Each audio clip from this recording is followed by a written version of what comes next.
नमस्कार दोस्तों, मैं हूं अमनदीप और स्वागत है आप सभी का ईएनजी ग्लाइड के एक और वीडियो में।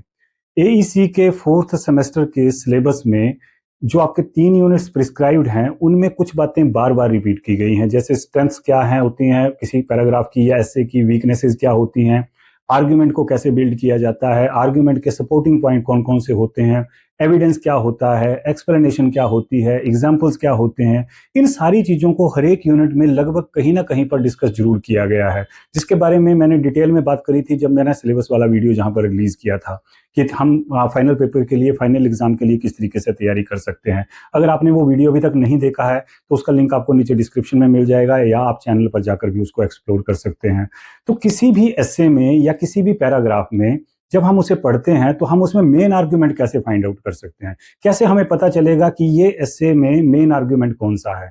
और जब हमने अगर मेन आर्ग्यूमेंट को पहचान लिया है तो हम उसके सपोर्टिंग पॉइंट्स को कैसे ढूंढेंगे, और अगर हमने सपोर्टिंग पॉइंट्स भी ढूंढ लिए तो हम कैसे देखेंगे कि वो सपोर्टिंग पॉइंट्स के पीछे कौन कौन से एविडेंसेस दिए गए हैं, क्या एग्जाम्पल्स दिए गए हैं, कैसे उसको एक्सप्लेन किया गया है, कौन कौन से चीजें ऐसी हैं जिन्हें हम एक्सप्लेनेशन की कैटेगरी में रख सकते हैं, कौन कौन सी चीजें ऐसी हैं जिन्हें हम एविडेंस कह सकते हैं, एग्जाम्पल क्या, कौन कौन से एग्जाम्पल्स हैं। इन सारी चीजों को हम कैसे किसी पैराग्राफ में या किसी बड़े एसे में हम कैसे फाइंड कर सकते हैं, क्राइम से रिलेटेड हो, चाहे नेटवर्क से रिलेटेड हो, चाहे किसी भी टॉपिक से रिलेटेड हो। जब हमें कोई एसे दिया है या हमें कोई पैराग्राफ दिया है तो कैसे हम इन सारी चीजों को फाइंड कर सकते हैं, कौन कौन से पॉसिबल क्वेश्चंस हैं इस टॉपिक से रिलेटेड या इन टॉपिक्स से रिलेटेड जो आपसे फाइनल एग्जाम में पूछे जा सकते हैं। इन सारी चीजों को समझने के लिए चलिए शुरू करते हैं हम आज की ग्लाइडिंग।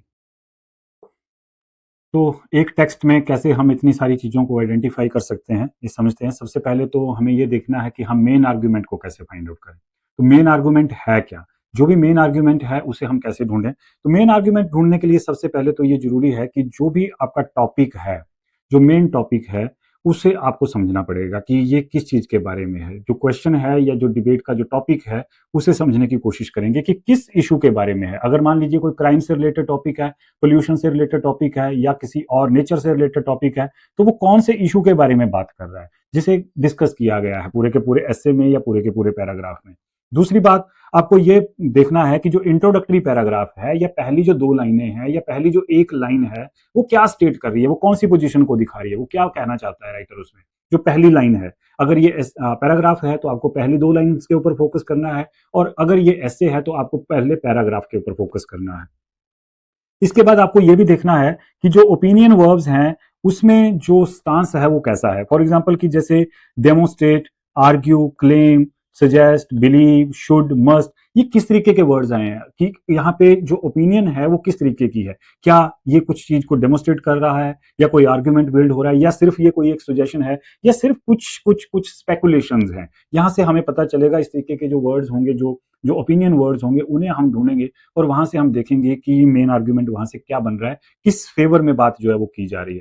कंक्लूजन हमें इसके बारे में बहुत कुछ बताती है, क्योंकि जो इंट्रोडक्शन में रहता है वही ऑलमोस्ट सिमिलर जो है वो कंक्लूजन में रहता है। क्योंकि जो आर्ग्यूमेंटेटिव टेक्स्ट होती हैं, जहां कोई आर्ग्यूमेंट बिल्ड किया जाता है, वहां पर जो मेन आइडिया है वो हमेशा restated at the end. Restated at the end mean last line, अगर ये पैराग्राफ है तो लास्ट की लाइन या लास्ट की 2 लाइन, और अगर ये ऐसे है तो लास्ट का जो पैराग्राफ है वो एक कंक्लूड करता है चीजों को। कंक्लूड करते वक्त जो आर्ग्यूमेंटेटिव ऐसे है उसमें वही बातें जो है वो दोहराई जाती हैं जो कि इंट्रोडक्शन में होती हैं।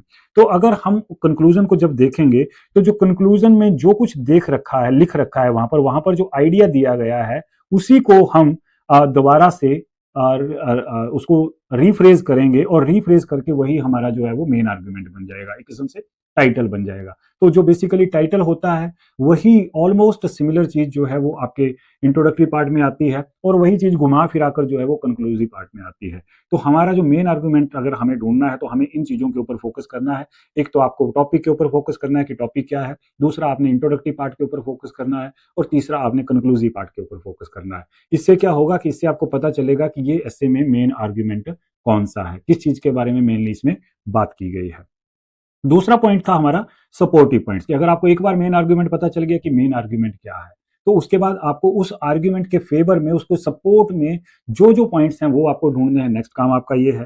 तो उसके लिए आपको क्या करना पड़ेगा कि आपको, अगर तो ये एस्से है, क्योंकि आर्ग्यूमेंटेटिव एस्से है, अगर एस्से है तो उसमें काफी सारे पैराग्राफ्स होंगे। अगर बड़े सारे उसमें पैराग्राफ हैं तो आपको हर एक पैराग्राफ के फर्स्ट सेंटेंस को सिर्फ देखना है। फर्स्ट सेंटेंस से आपको पता चलेगा कि जो फर्स्ट सेंटेंस है वो बेसिकली एक नया कॉन्सेप्ट, नया रीजन जो है वो डिस्क्राइब कर रहा है। अगर ये पैराग्राफ है तो लगभग हर एक सेंटेंस ही नया जो आइडिया है वो डिस्क्राइब करेगा, न्यू रीजन डिस्क्राइब करेगा।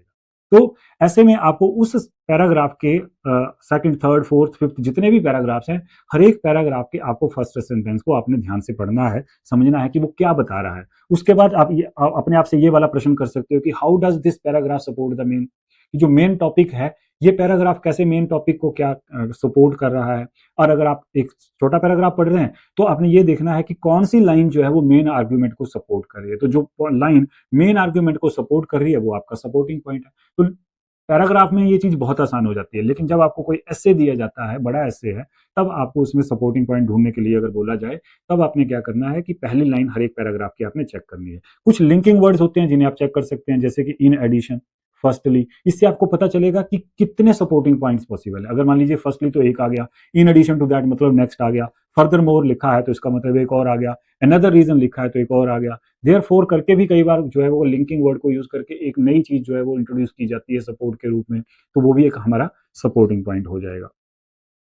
सपोर्टिंग पॉइंट के लिए आपको एक और काम आप कर सकते हैं कि कोई भी जो पैराग्राफ आप देख रहे हो उसमें जो जनरल रीजन है वो ढूंढेंगे। जैसे कि क्राइम से रिलेटेड अगर हम बात करें तो जनरल रीजन क्या है कि crime increases because of poverty. अब ये जो सपोर्टिंग पॉइंट है, क्राइम के बारे में बात हो रही है कि क्राइम बढ़ता क्यों है, तो एक में सपोर्टिंग रीजन है कि पॉवर्टी के कारण बढ़ता है, तो हमारा एक ये सपोर्टिंग पॉइंट हो जाएगा। दूसरा है harsh punishment does not reduce reoffending, कि जब हम किसी को अगर हार्श पनिशमेंट दे देते हैं तो उससे रीऑफेंडिंग कम नहीं होती। रीऑफेंडिंग मतलब ऐसा नहीं है कि हमने किसी को बड़ी खतरनाक सजा दे दी तो उससे वो जो है वो ऑफेंड करना या क्राइम करना बंद कर देगा, ऐसा जनरली नहीं होता है, डज नॉट रिड्यूस।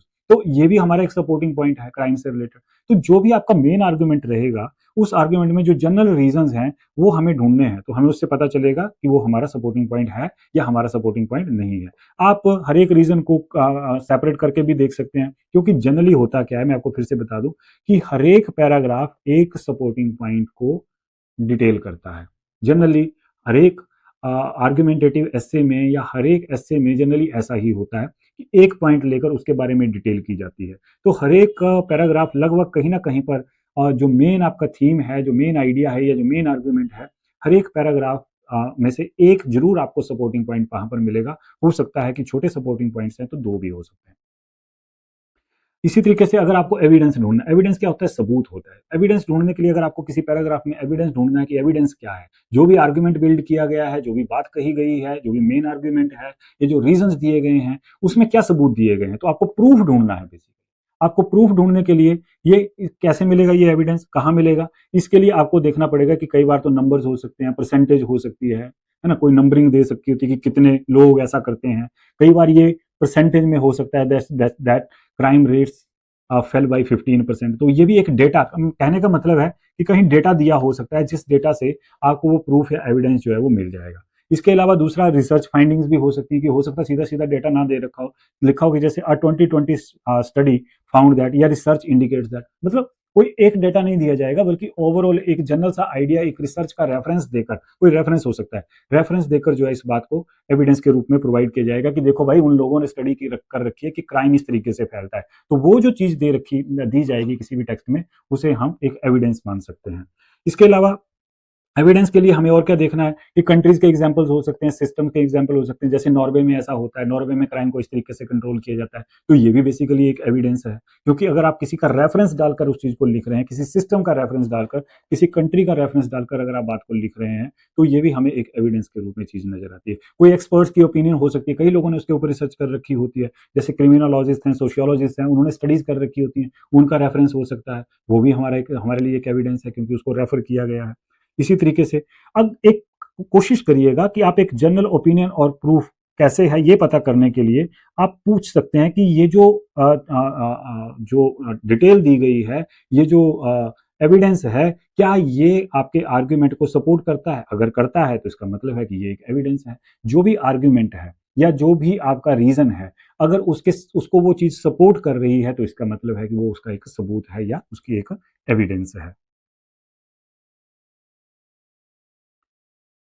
इसके बाद नेक्स्ट चीज आपको ढूंढने के लिए बोला जा सकता है वो एग्जाम्पल्स और एक्सप्लेनेशन। तो एग्जाम्पल्स क्या होते हैं? एग्जाम्पल ढूंढना कोई मुश्किल नहीं है, जहां जहां कहीं भी आपको ऐसी टर्म्स यूज होती हुई नजर आएंगी, जैसे फॉर एग्जाम्पल हो गया, फॉर इंस्टेंस हो गया, सच एज हो गया, इन द केस ऑफ हो गया, तो इसका मतलब है कि उसके बाद जो भी डिटेल दी गई है वो बेसिकली एग्जाम्पल्स हैं। इसके अलावा अगर एक्सप्लेनेशन देखनी है कि एक्सप्लेनेशन कैसी है, तो आप, है ना, कोई भी एक्सप्लेनेशन के लिए आपको इस तरीके का देखना पड़ेगा। बिकॉज का यूज हुआ है, दिस मीन्स का यूज हुआ, as a result, therefore, so word भी बहुत बार यूज होता है, हैंस भी यूज होता है। इस तरीके के वर्ड से क्या है, हमें एक्सप्लेनेशन मिलती है। एक्सप्लेनेशन का मतलब है कि आप एक बड़ा सिंपल सा क्वेश्चन कर सकते हैं कि अगर सेंटेंस वाई और हाउ को एक्सप्लेन करता है कि क्यों हो रहा है और कैसे हो रहा है, तो इसका मतलब है कि वो एक एक्सप्लेनेशन है। जैसे वाई डज क्राइम हैपन, कि क्राइम क्यों होता है, अगर उसके बारे में कुछ दिया हुआ है तो इसका मतलब है कि वो उस चीज की एक्सप्लेनेशन है। जैसे why does a police work, और sorry, why does a policy work और फेल, कि कोई भी पॉलिसी फेल क्यों होती है या काम कैसे कर जाती है, तो उसके पीछे जो भी बात लिखी हुई है, क्योंकि इसका जवाब क्या है, वाई। किसी भी पॉइंट का जवाब अगर वाई और हाउ में आगे दिया हुआ है, तब आप अपने आप से प्रश्न कर सकते हो कि क्या ये है, ये कैसे हो रहा है। अगर उसका जवाब आपको मिल रहा है तो इसका मतलब है कि वो एक एक्सप्लेनेशन है। अब देखने वाली बात यह है कि कुछ आर्गुमेंट्स ऐसे होते हैं जो कि स्ट्रेंथन करते हैं किसी चीज को, और कुछ आर्गुमेंट्स ऐसे होते हैं जो चीजों को वीक कर देते हैं। राइटर बहुत ही केयरफुली आर्गुमेंटेटिव एसेज में इनका बहुत ही केयरफुली यूज करता है।